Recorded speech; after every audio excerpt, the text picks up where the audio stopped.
চাঁদপুরের মতলব উত্তর উপজেলার মেঘনা ধনাগোদা সেচ প্রকল্পের স্বপ্নবিলাস পানি ব্যবস্থাপনা দলের আওতাধীন ওটারচর কৃষি মাঠের স্থগিত মাঠনালা পাকাকরণ ও খাল খনন কাজ সেচের আগেই সম্পূর্ণ করার জন্য মানববন্ধন করা হয়েছে। মনিরুল ইসলাম মনিরের প্রতিবেদনে দেখুন বিস্তারিত।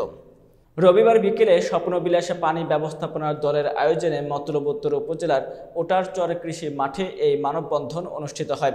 মানববন্ধনে বক্তব্য রাখেন স্বপ্নবিলাস পানি ব্যবস্থাপনা দলের সভাপতি আব্দুল কাদের মোল্লা, কোষাধ্যক্ষ নাসির উদ্দিন সরকার, সম্মানিত সদস্য হাবিবুল্লাহ মাস্টার, কৃষি উদ্যোক্তা পরিষদ মতলব উত্তর উপজেলার সভাপতি মোহাম্মদ আতাউর রহমান সরকার, কৃষি মুজিবুর রহমান, জামাল প্রধান, নারী কৃষি উদ্যোক্তা আনোয়ারা বেগম।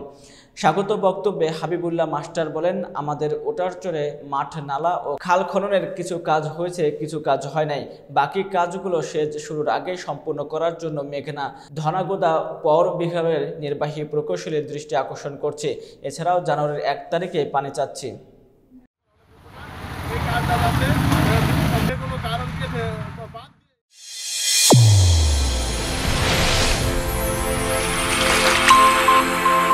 চ্যানেল A1 হৃদয়ের স্পন্দন।